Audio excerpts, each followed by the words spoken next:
안녕하십니까. 지식교육방송의 조영식입니다. 오늘 방송은 좀 어려운 주제로, 그렇지만 요즘에 이제 많은 사람들이 관심이 가고 있는 가상물리 시스템에 대해서 말씀드리겠습니다. 가상물리 시스템이라는 말이 좀 해석이 어려운데, 영어로는 사이버 피지컬 시스템. 여기서 말하는 사이버라는 거는 컴퓨터에서 일어나는 세계고, 피지컬이라는 의미는 우리가 지금 살고 있는 이 물리적 법칙에 의해서 존재되는 사회겠죠. 가상 물리 시스템이 왜 갑자기 유명해졌냐면, 이제 인더스트리얼 4.0에서 나오는 스마트 팩토리, 이것에 가상 물리 시스템이라는 것이 가장 핵심이다라고 얘기했기 때문에 갑자기 유명해졌습니다. 그래서 사이버 피지컬 시스템이라는 거는 인더스트리얼 4.0이나 뭐 이런이 나오기 전에도 상당히 오래전서부터 과학자들이 연구를 했습니다. 이 부분에 수십 년 동안 이거에 대해서 연구가 이루어진 것 같아요. 그 컴퓨터가 딱 생기고서부터 이거를 어떻게 하면 현실에 딜레이 없이 리얼타임으로 서로 커뮤니케이션 하냐를 꿈꿔왔던 것 같아요. 가상 물리 시스템이 인더스트리얼 4.0에서 스마트 팩토리의 핵심이다라고 얘기하면서 이제 인더스트리얼 4.0도 골치 아파 죽겠고 스마트 팩토리도 머리 아픈데 갑자기 사이버 피지컬 시스템이 뭐냐 이거에 대해서 고민을 많이 하실 겁니다. 그리고 오늘 이 강의를 들어오기 전에 처음 들어보신 분도 있으실 거예요. 근데 어쨌든 간에 인더스트리얼 4.0의 최대 미스터리라고 저는 생각을 합니다. 그 가상물리 시스템이. 그러면 이제 그 CPS에 대해서 여러분들이 많이 생각을 했을 거야. 고도의 자동화인가? 사업용 사물 인터넷인가? 또 스마트 공장과는 어떤 관계에 있는가?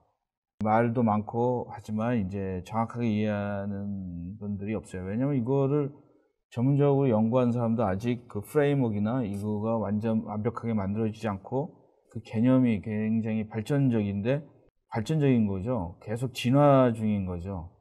그런데 어쨌든 간에 미래 산업에는 가상 물리 시스템이 기계 시설, 뭐 창고 시스템, 생산 설비를 통합하여 글로벌 네트워크를 세울 것이라고 많은 비전을 가진 사람들, 인더스트리얼 비전에서 공유를 하고 있습니다. 그럼 제조 환경에서 이러한 가상 물리 시스템은 스마트 기계 시설, 뭐 스마트 로지스틱, 물류 시스템도 있을 거고, 물류 시스템과 뭐 같이 얘기할 수도 있지만 뭐 따로 해서 창고 시스템, 스마트 생산 시스템은 가능하다 이러는 거죠. 이 가상 물리 시스템은 자체적으로 정보를 교환하고 상호 독립적으로 작용하고 컨트롤이 된다. 실행하기 시작하고 있는 스마트 공장은 완전히 새로운 접근 방법을 적용하고 있다라고 이제 그러면은 이제 몇 단계로다. 그러면 사이버 피지컬 시스템이 뭐냐? 사이버 피지컬 시스템의 한자 한자를 일단 분석을 해보는 것이 괜찮을 것 같아요. 여기서 사이버라는 거는 디지털일 수도 있고 컴퓨테이셔널일 수도 있고 컴퓨터의 세계죠. 한마디로 말해서 사이버라는 거는 사이버 세계는 컴퓨테이션, 커뮤니케이션, ICT, 컨트롤, 디지털인, 디스크릿, 컨티뉴나 아날로그 세계가 아니라는 거죠. 그러나 로지컬, 스위치드 이런 세계다. 여러분들이 게임 세계가 뭐 사이버 세계겠죠. 우리가 볼 때는 막 서로 사람들이 뭐 싸우고 뭐 총 쏘고 그러지만 그 내부에서는 결국 프로그램이 돌아가는 거지 않습니까? 피지컬 시스템이라는 거는 여러분들 우리가 지금 그냥 태어나서 살고 있는 것이 우리가 피지컬 세계, 피지컬 월드밖에 없었는데 갑자기 수십 년 전에 컴퓨터가 생김으로 해서 사이버 세계가 온 거죠. 그리고 초창기의 사이버 세계는 계산만 했지 무슨 어떤 사이버 세계라고 말하기도 좀 쉽지 않은 거죠. 여러분들 저 사이버 피지컬 시스템에서 지금 이제 얘기를 하다 보니까 진짜 충격적으로 봤던 그 스론이라는 영화가 있을 겁니다. 그것도 좀 그런 것들이 이런 거에 대해서 꿈을 제시하지 않았나 이런 생각을 합니다. 그래서 피지컬 세계는 자연이나 인간이 만든 시스템으로 피지컬 로우, 물리적 법칙이 작용되는 세계겠죠. 사이버 세계에서는 과거로 돌아가고 현재로 돌아가고 마음대로 할 수 있죠. 어떤 스페이스를 자기가 원하는데 순간적인 이동도 가능하지만 우리가 살고 있는 피지컬 시스템은 제한적이죠. 시간이 한 방향으로 보고 타임머신이라는 거가 존재하지 않을지 모르지만 과거로 시간을 마음대로 내가 바꿀 수 없는 게 피지컬 세계인 거죠. 그렇다면은 사이버 피지컬 시스템이라는 거는 간단하게 얘기해서 두 시스템을 타이트하게 인테그레이션 하는 건데 그 인테그레이션 하는 정도에 따라서 썰이 많습니다. 어느 정도까지 해야지 나는 사이버 피지컬 시스템이라고 부른다. 이런 부분에 대해서만 나는 CPS라고 부른다. 그래서 광의도 있고 협의의 의미도 있는 거죠. 피지컬 시스템에 대해서 조금 이해가 되셨는지는 모르겠습니다만 구체적인 예를 많이 들려드리겠습니다. 그렇다고 그러면은 요 시간이 끝나고 나서는 대략적으로 CPS 사이버 피지컬 시스템이라는 게 뭐라고 이해가 조금 되실 거예요. 근데 CPS에서 가장 낮은 단계 인베딩 컴퓨터링이라는 거죠.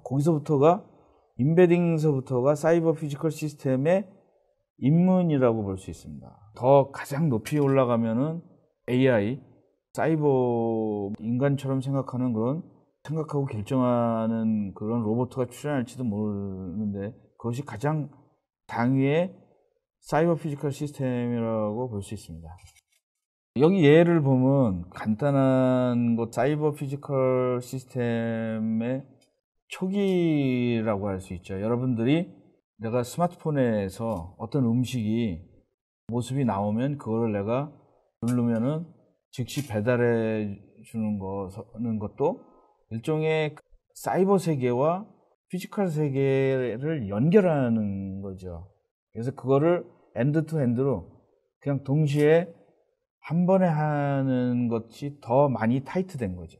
그 전에도 제가 맛집을 찾아가지고 인터넷에서 맛집을 찾아가지고 내가 찾아서 그 음식을 시켜 먹는 거는 정보화 사회라면 내가 어떤 그 스마트 디바이스로 지금 만든 음식을 모양을 보고 누가 만들었는지 이런 것들을 대화를 한다든가 커뮤니케이션에서 내가 이거를 10,000원이나 20,000원에 지불을 하고 그것이 즉시 배달이 돼서 내가 그걸 먹을 수 있다면 보다 그 CPS 세계에 더 접근한 거죠. 어떤 사람들은 그거는 IoT의 세계다.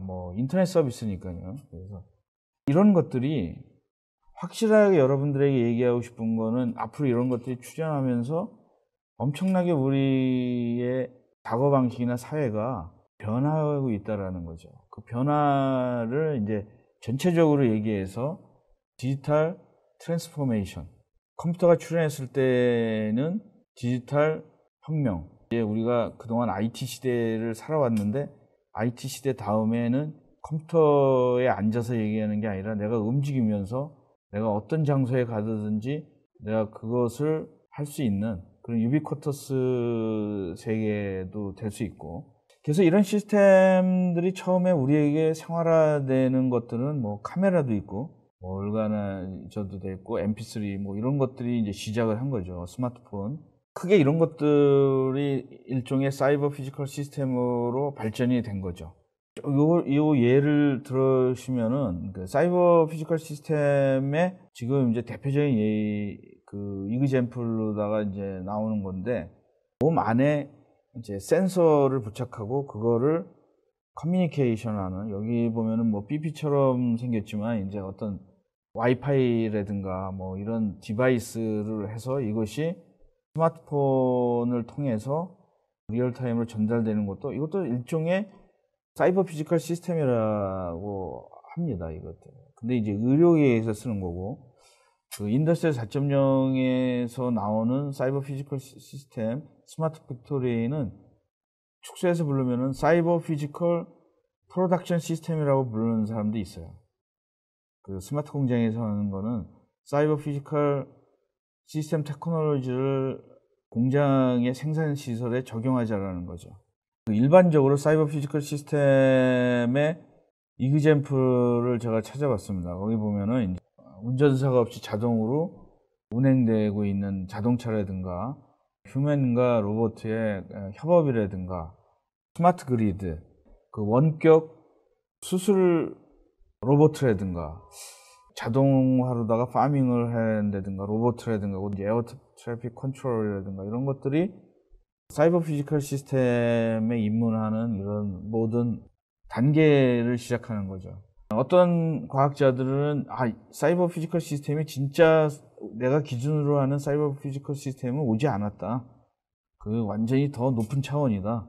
이렇게 얘기하는 사람도 있고 다양한 목소리가 있습니다. 아직 뭐 이렇게 구체적인 건 없지만 요거는 이제 컨셉 맵의 사이버 피지컬 시스템의 컨셉 맵입니다. 뭐냐면은 이것도 이제 시스템 엔지니어링이나 이런 것들을 해가지고 사이버 세큐리티도 필요하고 컨트롤 시스템도 필요하고 나중에 완벽하게 가지 않는다면 하이브리드도 필요하고 어플리케이션도 뭐 많은 거죠. 어플리케이션 오브 CPS는 커뮤니케이션, 컨슈머, 에너지, 인프라스트럭처, 헬스케어가 굉장히 많이 각광받을 수 있는 거고 그 다음에 여기 중에 하나가 매뉴팩처링입니다, 사실. 그리고 또 밀리터리도 많이 쓸 거고 로보틱스, 그 다음에 트랜스포테이션 이런 어플리케이션에 대해서는 상당히 엄청나게 이 사회를 많이 변화시킬 거라고 생각이 듭니다. CPS에 대해서 말이 많으니까 레벨을 이렇게 단계를 5단계로 나눴어요. 이게 뭐 굉장히 유행하신다고 그래서 이게 꼭 이런 식으로 되는 건 아닌데 모든 사람들이 약간 교통정리를 한 자료라고 생각이 해서 모두 다 어느 정도 수긍을 하고 있습니다.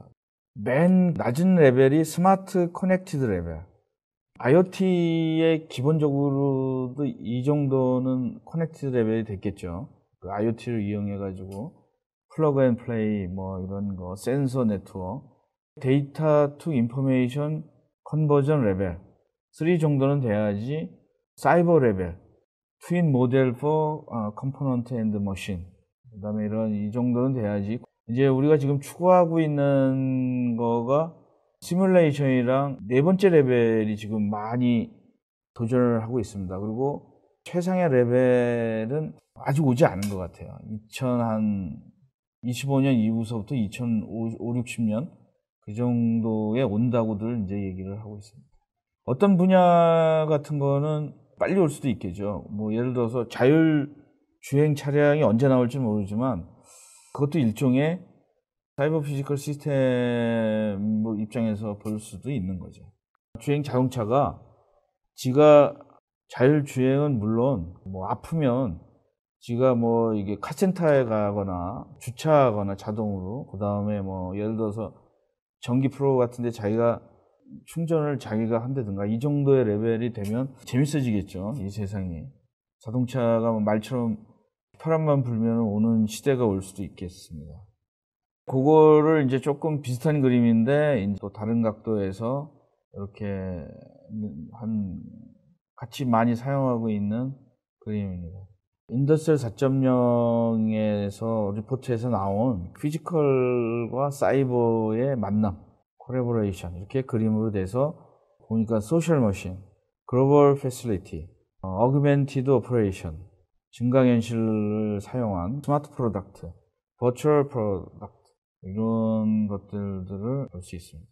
인더스트리 4.0이 나왔을 때 이 스마트 팩토리의 사이버 피지컬 시스템 안에 스마트 팩토리라는 거가 있는 거죠. 그러니까 사이버 피지컬 시스템은 스마트 팩토리보다 조금 더 넓은 개념이라고 생각을 하는 거죠. 그래서 어떤 사이버 피지컬 시스템은 스마트 팩토리의 어떤 요소가 되지만 예를 들어서 그거를 사이버 피지컬 프로덕션 시스템을 하지만 CPS는 굉장히 넓은 개념이에요. 그리고 그 프로덕션 시스템에 여기서 스마트 팩토리에는 포함이 안 되지만 사이버 피지컬 프로덕션 시스템 안에 드는 것들이 있어요. 예를 들어서 창고에 물류를 자동으로 날려준다든가 재고를 자동적으로 검사해 준다든가 뭐 이런 시스템도 프로덕션 시스템의 일부지만 스마트 팩토리는 아니죠. 그렇게 좀 이제 구분들을 그렇게 좀 하고 있습니다. 우리의 세계는 지금 이제 피지컬 오브젝트가 있고 디바이스도 있고 있는데 이거에서 사이버 피지컬 시스템으로 갈 때 중간 단계가 임베딩 시스템이죠. 우리가 지금 거의 우리가 살고 있는 모든 그냥 단순한 기계가 아니라 다 소프트웨어가 어느 정도 들어가 있는 임베딩 시스템이에요. 그 스마트폰이 나오기 전에 모든 핸드폰 이런 것도 모두 다 일종의 임베딩 시스템인 거죠. 그러다가 이제 이게 점점 발전돼 가고 있는 거죠. 사이버 피지컬 시스템이라는 거가 사실 미국 쪽에서 먼저 나왔어요. 인더스트리얼 4.0에서 사이버 피지컬 시스템이 스마트 팩토리의 가장 핵심 요소라고 얘기를 하면서 많이 알려졌습니다. 그 공장 시스템 매니팩처링에. 그래서 엄밀히 말하면 인더스트리얼 4.0이 독일에서 주로 전략이라면 독일 입장에서 볼 때 사이버 피지컬 시스템은 미국에서 인더스트리얼 4.0에 대응하는 그런 시스템일 수 있다라고 얘기하는 사람도 있어요. 왜냐하면 주로 사이버 피지컬 시스템의 초창기에 많이 발표된 사람들이 좀 미국 사람들, 한국계 미국 사람인지 뭐 이름이 동양계인 사람도 있고 그래가지고 그 사람들이 지금 많이 왕성하게 발표를 하고 있습니다. 인더스트리얼 4.0이 나오고서 거기에 유명한 것 중에 사이버 트윈이라는 개념이 있어요. 디지털 트윈이라는 말도 있고 요새 이제 GE에서 많이 쓰는데 그림에 보시면 알겠지만 사이버 트윈이 따로따로 가져가는 거는 피지컬 에셋이랑 가져가는 거는 IoT랑 연결되면 이거는 인더스트리얼 IoT다. 인더스트리얼 IoT는 지금도 가능하죠. 인더스트리얼 IoT 쪽으로 가고 있습니다. 근데 나중에 이거가 거의 한나처럼 비헤이비어라고 그러나 그 행동을 한다 그러면 그게 사이버 피지컬 시스템이라고 주장을 하고 있습니다. 그래서 아직은 CPS가 뭐 연구자들이 말하는 대로 100% 된 상태는 아닌데 이 그림을 한번 보시면은 이해가 가실 겁니다. 생산 시스템들 이거가 피지컬 에셋과 사이버 트윈, 디지털 트윈이라고 그러는데 이거가 이제 컴퓨터에서 작동하는 어떤 소프트웨어겠죠. 그 다음에 이거는 이제 피지컬 에셋, 커뮤니케이션을 뭐 인터넷 서비스로 한다 그러면은 그거가 IoT가 되겠죠. 동시에 같은 일심 동체처럼 서로 리얼타임으로 작동했을 때 인테그레이션이 됐을 때 CPS라고 주장을 하고 있습니다. 자, 이것도 이제 아까 말씀드린 것처럼 보면은 사이버 트윈이 되겠죠. 소프트웨어에서 나타난 이런 똑같은 시스템에서 여기서 내가 작동하면 피지컬 머신에서 그대로 전달돼서 작동을 할 수 있는 인테그레이션 세계가 CPS라고 보시면 되겠습니다. 그 CPS는 많은 회사들이 플랫폼을 내놓고 있어요. 이거를 가지고 이제 미국과 독일이 엄청나게 경쟁을 하는 거죠. 다음 세대는 플랫폼 싸움이니까. 미국 같은 데서는 이제 인더스트리얼 4.0도 뭐 ICT냐, 뭐 OT와 뭐 IT의 결합이다, 뭐 여러 가지 있는데 어떻게 보면은 다 설명하지 못한 부분도 있고 어떻게 보면 다 맞는 말도 되겠어요. 방송을 하러 오면서 고민을 했습니다. 뭐 제 주위에서 보면은 엄격하게 하시는 분도 있고 어떻게 보면 너무 자의적으로 해석을 많이 하는 사람도 있고 밸런스, 균형이 필요하다고 생각을 해요. 그 균형이 깨졌을 때 손해를 보는 거죠. 신뢰를 잃을 수 있다는 거죠. 어떤 사람들 보면은 뭐 전에 한 10년이나 15년 전에 디지털 매니팩처링이나 그런 것들을 많이 다수의 델미나나 뭐 테크노매틱스 이런 회사들이 1998년경에 이스라엘에서 두 회사가 나왔어요. 그래서 그것이 이제 어떻게 보면 이거에 대해서도 영향을 끼쳤으리라고 생각을 합니다. 왜냐면 거기가 공장 시뮬레이션이니까. 그때 계속 하시던 분들이 지금 그거 봐라. 내가 얘기했던 대로 되지 않냐 뭐 이렇게 얘기하는 분도 있는데 조금 개념은 틀려요. 핸드폰이 있고 컴퓨터의 기능을 핸드폰에다 집어넣는 모델도 있고, 그렇지만 요새 말하는 스마트폰은 또 그런 폰이랑 또 완전히 다른 거지 않습니까? 이런 것이 정착되려면 좀 시간이 필요하지 않을까. 그렇다고 해서 플랫폼에는 지금 IT 회사가 가만히 있을 수 없는 게 뭐냐면 서플라이 체인이나 ERP나 프로덕트 디자인, CAD, CAM, CAX, 프로덕션 플랜, MES, PLM 뭐 이런 것들이 지금 다 연결돼서 사이버 피지컬 시스템에 대해서 많은 영향을 미칠 거기 때문에 IT 회사의 입장에서 이러한 격동기가 자기 회사가 망할 수도 있고 자기 회사가 확장될 수도 있고 게임 체인저라고 그러죠. 새로운 놈이 나타나서 이걸 확 다 뒤집어 엎을 수도 있는 거기 때문에 IT 회사들 있지 않습니까? 엔지니어 IT 회사들이 기회이자 위기가 되는 거죠. 거기에 일하는 사람도 마찬가지예요. 기회이자 위기가 되는 거죠. 인더스트리 4.0의 에코시스템입니다. 이런 것들은 인터넷에 구글에서 찾아보면 많이 나타나는 거예요. 많이 볼 수 있으니까 여러분들도 공부를 하시게 되면 우리 세계 전체가 인더스트리 4.0의 에코시스템이라는 거는 인더스트리 4.0이 이제는 확장이 돼가지고 뭐 로지스틱 4.0 독일 같은 데에서는 아르바이트 4.0 그러니까 노동 4.0 생태계 4.0 다 이제 4.0 시리즈로 엄청나게 나오고 있어요. CPS 플랫폼은 소셜 웹도 연결이 돼 있고 비즈니스 웹도 연결이 돼 있고 피플도 돼 있고 그다음에 이런 IoT도 돼 있고 스마트 그리드, 스마트 팩토리, 뭐 스마트 홈, 스마트 빌딩 이런 것들이 다 연결이 돼 있는 거죠. 요것은 이제 제가 나중에 설명하는데 이거는 이제 시스템 오브 시스템이라는 말이 요새 유행하는 거죠. 사이버 시스템 오브 시스템. 이거를 따로 연구하는 사람도 있어요. 이제 질문을 몇 개 하나 좀 받아볼까요? 여기에 CPS와 자동화 시스템은 어떤 부분에 차이가 있나요? 자동화 시스템은 이미 다양한 분야, 공장, 가전, 모바일, 항공, 자동 주행 등에서 사용하고 있는데 개념과 현실 차이가 있다면 어떤 것인지 설명을 부탁드립니다. 예. 지금도 계속 자동화가 되고 있는데 자동화는 어떤 특정 분야의 자동화가 되고 있는 거죠. 예를 들어서 어떤 프로세스를 하는 거에 자동화가 됐는데 CPS가 자동화와 다른 게 뭐냐면 옵티마이제이션을 자기가 스스로 판단을 한다는 거죠. 컨베이션 벨트라는 게 자동화가 이렇게 돼 있지 않습니까? 이렇게 기계가. 근데 그거를 자동화가 돼 있는데 사람이 이렇게 물건을 하다가 자기가 조립을 하거나 이랬고 나서 속도를 자기가 조절을 하지 않습니까? 그 자동화 조절을 사람이 하는데 이거는 CS 레벨에서 사람이 인지하지 않아도 얘가 자동적으로 속도를 조절하고 옵티마이제이션을 한다는 거죠. 스마트 팩토리에서 주장하는 것이 셀프 오르가니제이션인 거죠. 자기가 스스로 상태의 판을 자기가 스스로 판단해서 만드는 거죠. 뭘 생산할 때 어떻게 하겠다라는 거.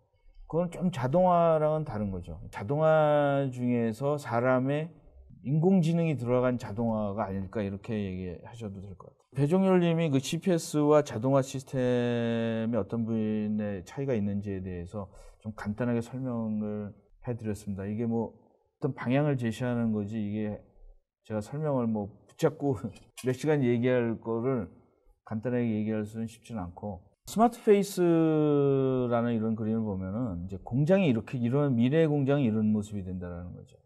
자동차가 자동화랑은 조금 우리가 여지껏 보는 자동화랑 조금 다르죠. 이 밑에 치공구라고 얘기해야 되나? 이런 것들이 치공구가 자기가 움직이는 인터넷 인더스트리얼 IoT가 돼가지고 이게 스스로 옮겨 다니면서 서로 지인애들끼리 하는 거죠. 사람은 거기에 어떤 뭐 모니터링을 하거나 조금 좀 더 나은 아이디어나 이런 것들을 제공할 수 있겠죠. 그러니까 뭐 사람이 이제 점점 더 많이 안 쓸까봐 걱정이 많습니다. 사실 이걸 하면서도. 그렇다면은 이제 간단하게 나온 그림 중에 이 그림이 재밌는 그림이 있어요. 사이버 피지컬 시스템을 하나의 체계로 보면 이제 두 가지 파트로 나눌 수 있는 거죠. 피지컬 파트와 사이버 파트. 뭐 사이버 파트는 아마 코딩이 될 수 있겠죠. 컴퓨터가 알아들을 수 있는 거는 소프트웨어나 코딩이나 이런 거밖에는 없으니까. 이거를 커뮤니케이션 하는 거는 사이버 피지컬 시스템은 센서로다가 이제 사이버 시스템 파트에게 전달을 하고, 사이버 시스템 쪽에는 액추레이터로다가 피지컬 시스템에 어떻게 작동을 하겠죠. 이렇게 서로 인테그레이션, 인터페이스가 된다. 사이버 피지컬 시스템이 인간과 똑같이 만든 뭐 인간형 로봇일 수도 있는 거죠. 우리가 그거에 들어가기에 그 입문 단계이지 않을까 이런 생각을 하고 있습니다. 이거를 하면서 가장 중요한 거는 그냥 자기가 어디서 들은 거 가지고 많이 얘기할 필요는 없어요. 자기가 이해하고, 그리고 뭐 아직 자기 분야에 어떻게 응용을 하고 내 분야에 어떤 파급 효과가 있는 거에 대해서 생각할 필요가 있습니다. 이런 커다란 물결인데 갑자기 내가 하던 일이나 내가 하는 부서가 없어질 수도 있거든요. 그 영향이라는 거, 그거에 대해서 고민을 많이 하셔야 될 것 같아요. 우리가 스마트폰이 생기면서 생산 시설이 없어졌어요. 몇 년 전만 해도 충무로 같은 데 가면은 이제 달력 만드는 인쇄자도 있었고 그 옆에는 현상소도 많았는데 지금은 많이 없어졌어요. 디지털 시대에 오면서 스마트폰이 미국에서는 2007년이고 한국에서는 2009년에 스마트폰 시대가 열어졌는데 불과 몇 년 안 되는데 엄청나게 많은 것들을 사라지게 해버렸어요. 지도도 사라지고 만보계도 사라지고, 뭐 지금 아직까지 옛날 세대들은 쓰겠죠. 그렇지만 젊은 세대들이 앞으로 안 쓸 거기 때문에 투자를 못 하는 거지 않습니까? 생산 시스템에. 그래서 그냥 사라져 버리는 거죠. 공장이라든가, 예를 들어서 스마트폰 다음으로 충격이 큰 게 전기차라든가 오면은 더 많은 충격이 온다는 거죠. 그래서 우리가 지금 조선이나 과학이나 이런 데, 철강이나 이런 데에서 지금 겪고 있는 것들이 저는 그런 거에서 오는 나비 효과라고 생각을 해요.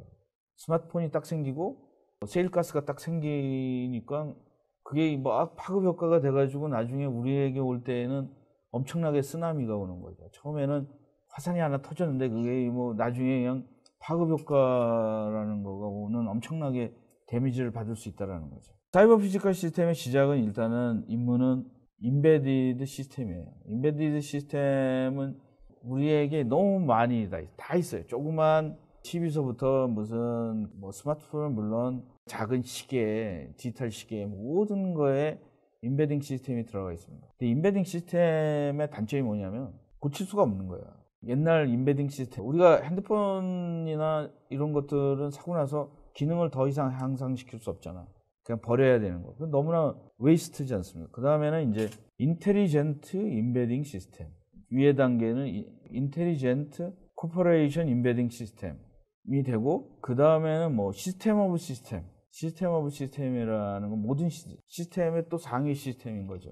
그런 것들, 그 다음에 최고가 사이버 피지컬 시스템, 이렇게 주장하는 사람도 있습니다. 어떤 학자들은 사이버 시스템 오브 시스템, CPSOS, 이걸 연구하는 사람도 있어요. 크라우드처럼 뭐 나중에 이게 사이버 피지컬 시스템 오브 시스템이 모든 시스템을 컨트롤하는 건 아니에요. 평준화는 됐지만 어떤 일반적인 것들의 성능을 제공한다 그러면 크라우드처럼 또 새로운 세계가 오겠죠. 사람과 머신 인터페이스가 가장 중요하겠죠. 사람은 기계와 소통하려면 어떤 인터페이스 없이는 할 수가 없으니까. Connected to the other system. 그리고 이 피지컬 시스템 안에는 임베디드 시스템이 있고 센서 앤 액추레이터가 있을 거고 일렉트로닉 하드웨어가 있을 거고 소프트웨어가 있을 거고 이런 식으로 구성되어 있다라고 생각을 하시면은 조금 더 이해가 되실 것 같습니다. 저도 이제 요거에 대해서 되게 관심이 많아요. 자기네들은 이런 레이어를 가지고 있다고 그러는데 저는 인정하지 않습니다. ERP가 꼭 상위에 있다고 생각을 안 하는데 레이어 중에 상층이라고만 이해를 하시면 됩니다. 근데 옛날에는 이런 계층을 가지고 있었는데 앞으로는 이런 사이버 피지컬 시스템에서는 이런 계층이 없다라는 거죠. 모두 다 1대1로 다 엔드엔으로 다 연결되어 있다라는 거죠. 이해는 가요. 근데 구체적으로 어떻게 임플리멘테이션을 할 거냐에 대해서는 고민을 많이 해봐야 돼요. 모든 시스템 벤더들이 자기 시스템을 오픈할 것도 아니고 현재로다가는 이상적인 생각인데 이 부분에 대해서 저희가 제 나름대로 고민을 많이 하고 있습니다. 이걸 어떻게 이런 식으로 갈 것인가. 이것도 이제 마찬가지로 똑같은 적인데, 이제 얘네들 여기에서는 소프트웨어 대신에 엔터프라이즈 뭐 레벨이고, 이거는 플랜 매니저, 뭐 프로세스, 컨트롤, 필드 레벨 이런 식으로. 아까 이것도 일종의 대답인데, 오토메이션 히어라키인데 CPS 베이스드 오토메이션은 이렇게 된다라는 거죠. 옛날 오토메이션은 이런 히에라키 구조인데, 추리 구조인데, 앞으로는 이렇게 된다라는 거죠. 근데 이렇게 된 거에 대해서 우리는 과정이다, 이렇게 얘기를 하고 있는 거죠. 인더스트리얼 4.0에서 스마트 팩토리, 여기서 사이버 피지컬 시스템에 대해서 강력하게 드라이브를 하고 있습니다. 그래서 사이버 시스템에 대해서 얘기 나온 것 중에는 인포메이션 시스템은 어떻게 말하면은 ICT다. 컴퓨터와 커뮤니케이션. 피지컬 시스템에는 모니터링과 컨트롤이다. 이걸 다 합해서 그 타이트하게 관리하는 거가 사이버 피지컬 시스템이다. 어떻게 보면 모든 사람들이 약간씩 틀릴 수도 있고, 어떻게 보면 모든 사람들이 주장하는 게 맞을 수도 있다라는 거죠. 그래서 제가 좀 고민에 많이 빠져 있습니다. 이게 어디까지를 봐줘야 되는 거지? 그러니까 알면 알수록 머리가 아픈 거죠. 사이버 피지컬 시스템 is 인터넷 of people, thing이다. 이렇게 막 단언하는 거죠. 사이버 피지컬 시스템은 IOP와 IoT의 이다. 이렇게 얘기를 하는 사람들이 있다는 거죠. 이것도 뭐 틀린 얘기는 아니에요, 사실은. 그 PDM이 처음에 나왔을 때나 이럴 때 굉장히 애매모호하게, 지금보다 더 애매모호하게 얘기를 했는데, 저는 사실은 이런 표현을 되게 싫어해요. 기업이 사람이다. 뭐 이런 거. 이런 표현은 시적인 표현이지만 논리적이지 않은 거죠. 다양한 사이버 피지컬 시스템에 대해서 다양한 디피니션을 제시하기 위해서 가지고 나왔습니다. 사이버 피지컬 시스템이라는 거의 개념 잡기로 좀 시작을 해보려고 그래요. 그래서 다음에 또 기회가 있으면은 스마트 팩토리에서만 사용하는 사이버 피지컬 프로덕션 시스템에 대해서 조금 더 구체적으로 얘기를 할 수 있을 것 같아요. 그래서 CPS에 대해서 뭐 오늘 제 나름대로는 방향 제시를 했는데, 또 듣는 입장에서 보면은 더 곤란해졌다라고 하시는 분도 있을 거예요. 그렇지만 자꾸 많이 생각하면 어떤 쪽으로 수렴해 가고 있어요. 이 지금 모든 학자들이 얘기하는데 컨버전스를 하고 있는 거죠. 근데 컨버전스가 사실은 수학에서는 이렇게 한쪽으로 이렇게 수렴해 가는 거지 않습니까? 점점 어떤 방향으로. 근데 이거를 이제 융합이라고 얘기하는 분들도 있긴 있는데, 저는 수렴해 간다고 그러지 않을까. 한강란 님이 자율주행은 이미 테슬라에서 구현하고 있습니다. 자동 충전과 자율주행의 차이가 있나요? 테슬라가 자행이라고 하는데 주행 말씀하시는 거죠? 자율주행을 하는데 일부만 하는 거죠. 그거가 지금 구글이나 애플에서 더 발전된, 여기까지가 자율주행이다. 나는 운전대를 손을 안 잡으는데 이게 자연적으로 간다. 거기까지가 자율주행이라고 주장하는 사람이 있고, 내가 딱 타서 어디까지 갔다 와라.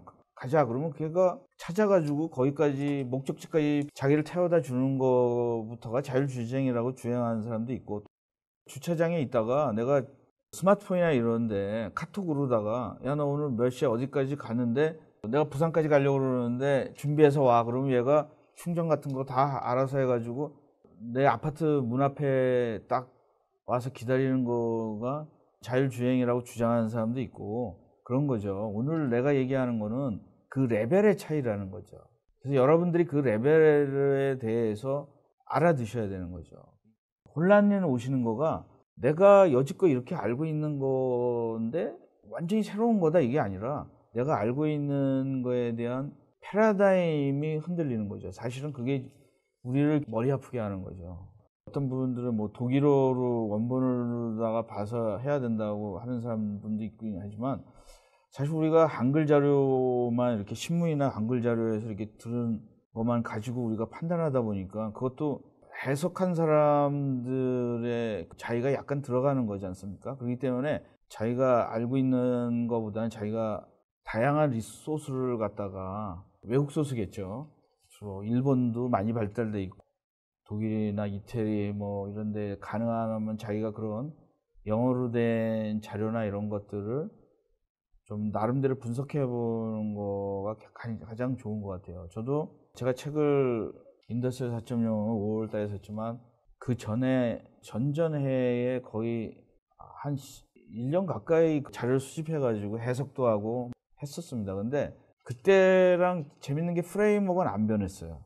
2012년에 나온 그런 프레임워크가 그래서 참 대단하다는 게 뭐냐면 오랫동안 10년 동안 이제 이런 거를 한 다음에 그 프레임워크에 대해서 미니멈으로 얘기를 하는 거예요. 그래서 일반인들이 혼란이 좀 없는 것 같아요. 근데 우리는 각자 연구소에서도 조직들이 굉장히 많잖아요. 근데 조직들이 자기네들이 뭐 개발해가지고 연구해서 발표한 것보다는 다양한 리소스를 가지고 이제 번역을 하는데 상당히 이 사이버 피지컬 시스템이라든가 이런 거가 인더스트리 4.0이 엔지니어들보다는 약 인문계 사람들이 많이 참여를 했어요. 그래서 어떤 부분에는 그게 옳을 수도 있는데 경제학자도 왔고 사회학자도 왔고 그래가지고 어떤 사회적으로다가 이런 현상으로다가 설명하려고 그랬어요. 왜냐하면 테크놀로지로다 설명을 하면 많이 변해요. 리스크가 커요. 갑자기 오늘 최고의 테크놀로지인데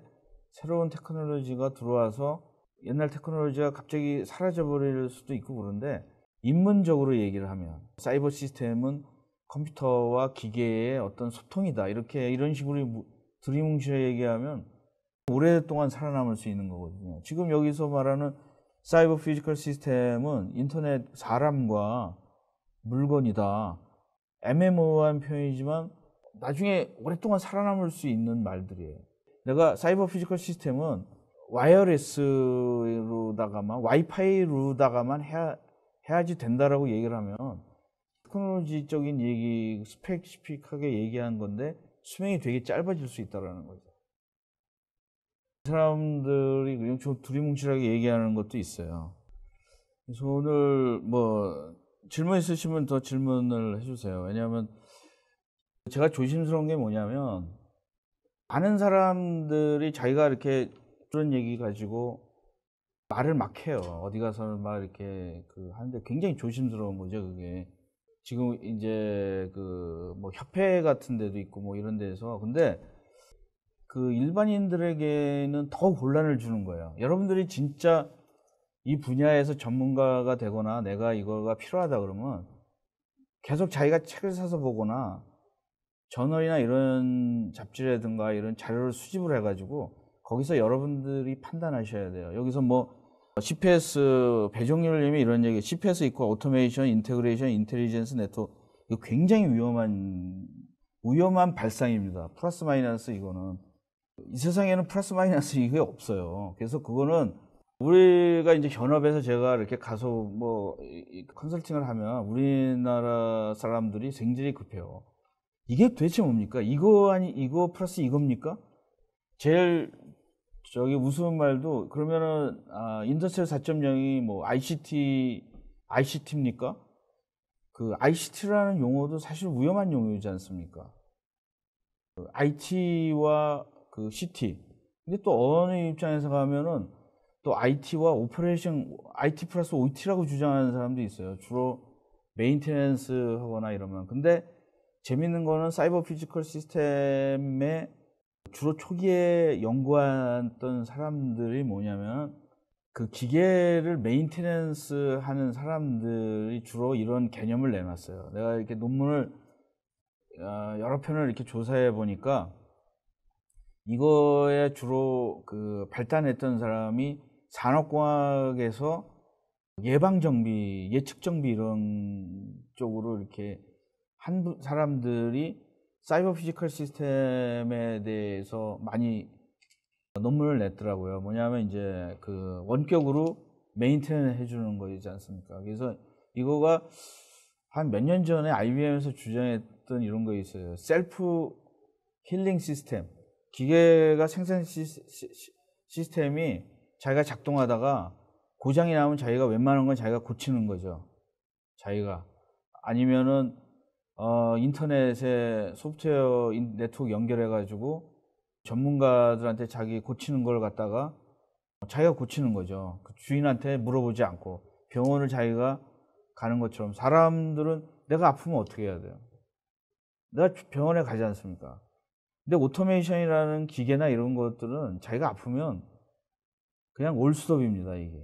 제가 이런 그 방송을 하는 이유가 뭐냐면은 좀 서로 이렇게 토론을 하고 막 이러면 좀 더 금세할 수 있어요. 근데 이제 그 일방적으로 자기 혼자가 이렇게 생각하고 그러면 좀 모르는 사람끼리 서로 하면 그 공부 못하는 사람끼리 스터디 그룹 해봤자 그냥 거기서 막 뱀도는 거죠. 뭐 어떤 사람들은 그래서 우리나라 사람들이 영어 못하는 이유가 뭐냐면 선생님이 영어를 못하는데 어떻게 영어를 잘 가르칠 수 있겠습니까? 그래서 제일 중요한 거는 조금씩 고민하시는 거예요.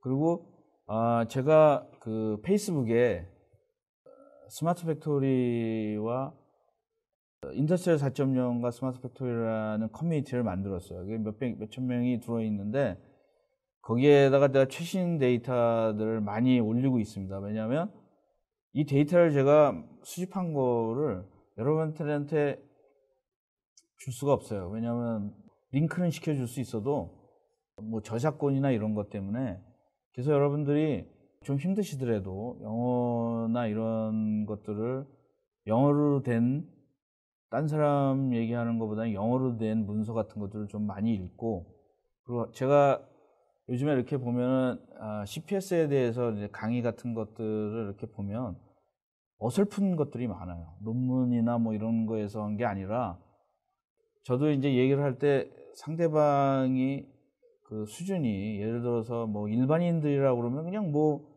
이그젬플 같은 것들을 많이 얘기하겠죠. 실은 지식이라는 거 여기에 오신 분들 중에 상식적으로 알고 싶어서 오시는 분들이 있을 테고 또 하나는 미래에 내가 어떤 쪽으로 투자해 보려고 내가 스킬이나 뭐 이런 것들을 뭐 인더스트리 4.0이나 이런 걸 더 공부하고 싶거나 더 내 분야에 대해서 그 연결해 보고 싶은 분도 있으실 거예요. 그런 분들에게는 그런 커뮤니티 사이트에 오셔가지고 좀 더 많은 자료가 이제 몇 달 동안 이렇게 다양한 자료 읽어보시면 자기가 개념이 딱 잡혀요. 지금 자기가 말하는 3% 정도만 정확하게 얘기를 하고 나머지는 인더스트리얼 4.0이라든가 사이버 피지컬 시스템이라든가 뭐 디지털 트랜스포메이션이라든가 이게 다 연결이 되어 있기 때문에 어떤 특정한 지식을 가지고 그거를 다 말하기가 쉽지가 않습니다.